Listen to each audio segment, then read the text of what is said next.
Floodwaters pour back into New Orleans as Hurricane Rita takes its first hit on a weakened levee. And a real horror story. A bus carrying the elderly to safety explodes in flames and many are killed. Good evening, I'm Bob Schieffer. Hurricane Rita is heading toward the Gulf Coast tonight, and John Roberts is heading up our coverage in the strike zone. Moving millions out of the path of this monster storm turned into a logistical nightmare. And there is growing fear about what Rita might do to what can't be moved, the petroleum industry. And after we report on the awesome power of nature, we'll tell you about Hollywood's celebration of one of the greatest achievements of man. This is the CBS Evening News with Bob Schieffer. It has not hit land yet, but already Hurricane Rita is wreaking havoc and death just southeast of Dallas. More than 20 elderly people were burned to death when the bus in which they were being evacuated exploded in flames. In New Orleans, a levee breached by Hurricane Katrina gave way again after heavy rains spawned by Rita drenched the city and reflooded areas that had just been pumped dry. The storm did weaken a little as it churned across the Gulf of Mexico, but it is still a Category 3 hurricane with winds of 125 miles an hour. Hurricane warnings are up along much of the Texas and Louisiana Gulf Coast and is now most likely to hit land early tomorrow in the area marked in red. We have our CBS News hurricane team deployed throughout the region tonight, and we begin with John Roberts in Port Arthur, Texas. John? And good evening to you, Bob. We are in the heart of the hurricane strike zone tonight, the heart of oil country, and the place that Rita is most likely to hit in just a few hours' time. As you can see, we're already getting a pretty steady blow at this point. Most of the 58,000 people who live in Port Arthur have cleared out, and now the storm is moving in. Rita began pounding on the door of southeast Texas late this afternoon, the surf building ahead of a storm surge forecasters said could top 15 feet. Parts of Galveston Island are already flooded. It was a busy day for the Air Force, evacuating the last sick and elderly residents from the bullseye of the hurricane zone. By midday, local police here said everyone who wanted to go was gone. I've lived here all my life, and I'm expecting it not to be the same place when I come back. The roads out of harm's way were still jammed today as criticism of the evacuation grew. Many people complained there was no plan. Some state officials said despite urgent warnings to get out, they never expected this many people to go. I wish I could wave a magic wand and somehow transport people magically from Houston, Texas to Dallas or other points, but that's not the fact. Houston, the fourth largest city in America, has been turned into a ghost town, as has Port Arthur, where the storm surge is expected to top the flood wall. But some diehards stayed put. Charles Bird saw what happened to pets after Hurricane Katrina and is determined to take care of his dog. What if your house fills full of water? Where are you going to go? Well, I'm looking at the porch over that's higher than mine. I said we just go sit over there, Dallas Clavel is staying put to protect his store.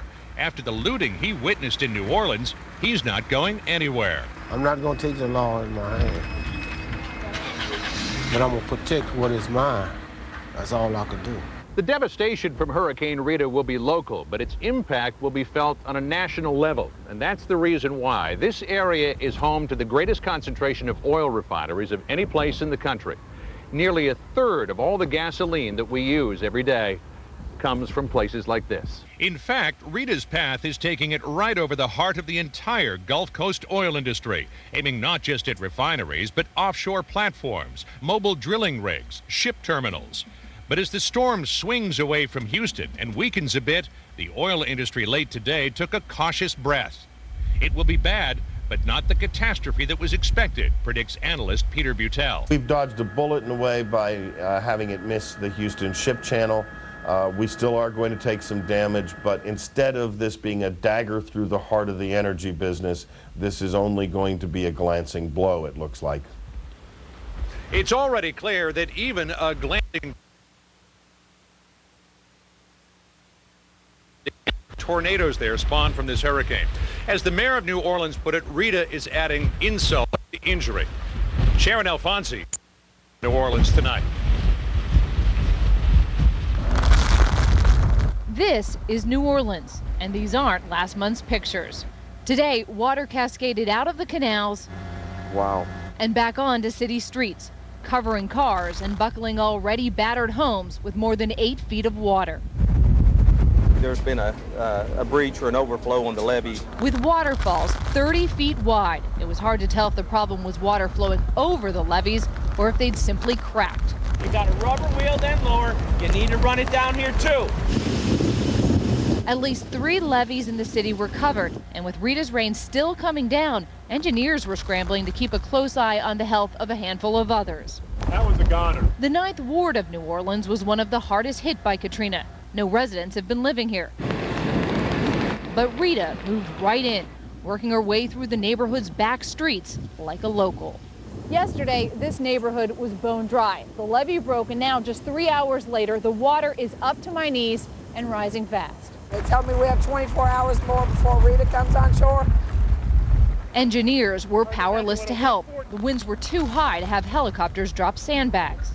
Staying around 30, and then it's gusting up and then coming back down. So Mother Nature took her course. Another rowdy visitor, leaving another wake of destruction as she passes through. Was this the worst nightmare that you guys had? I've never seen anything like it.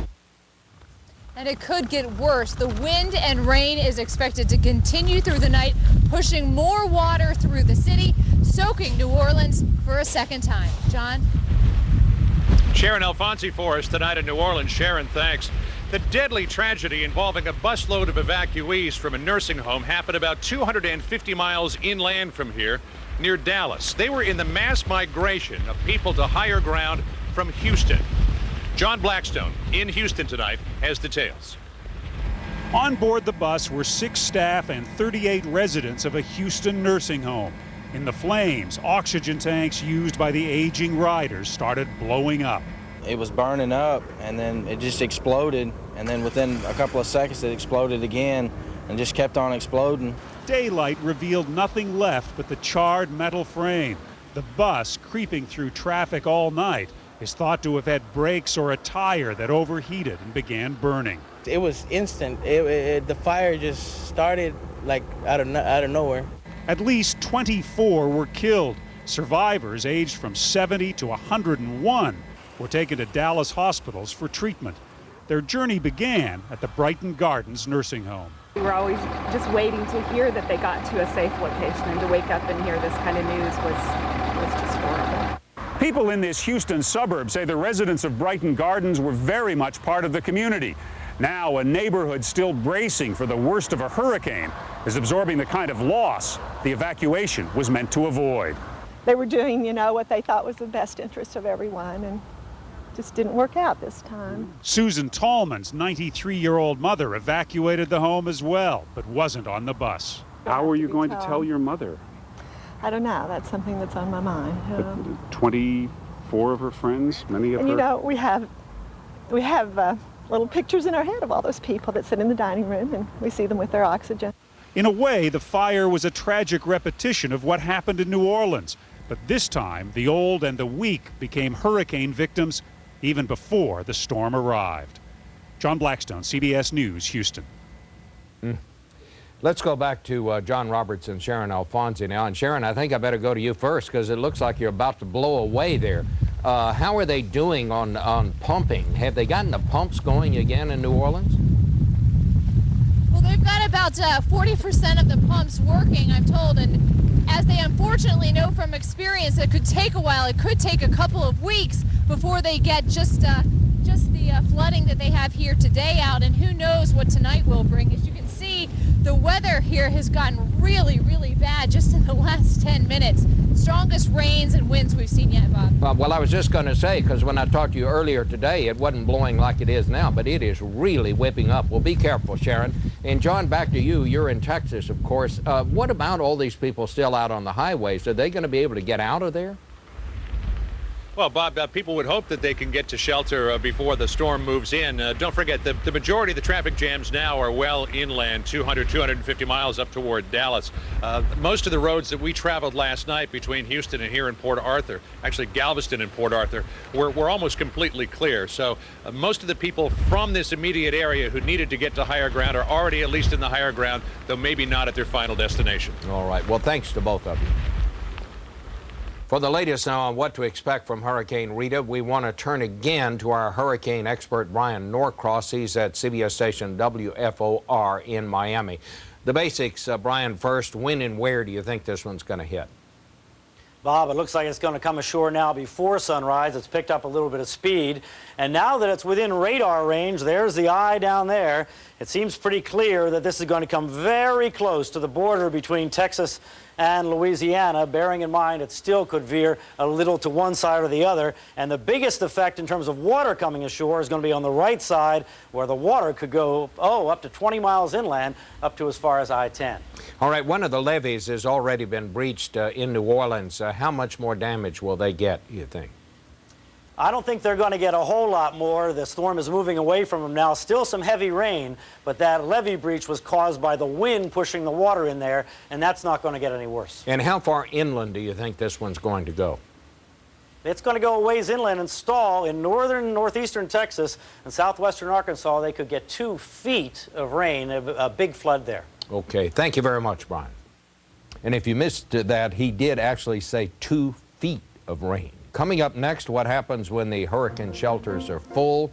That's the frightening reality some families are facing. But first, we again ask your help locating the missing from Hurricane Katrina. Cedric Applewhite is 1 year old. He has black hair, brown eyes, last seen with his mother in Biloxi, Mississippi. Noah Washington is 11 months old, auburn hair, brown eyes, a birthmark on his right forearm. He was last known to be with his mother in Jefferson, Louisiana.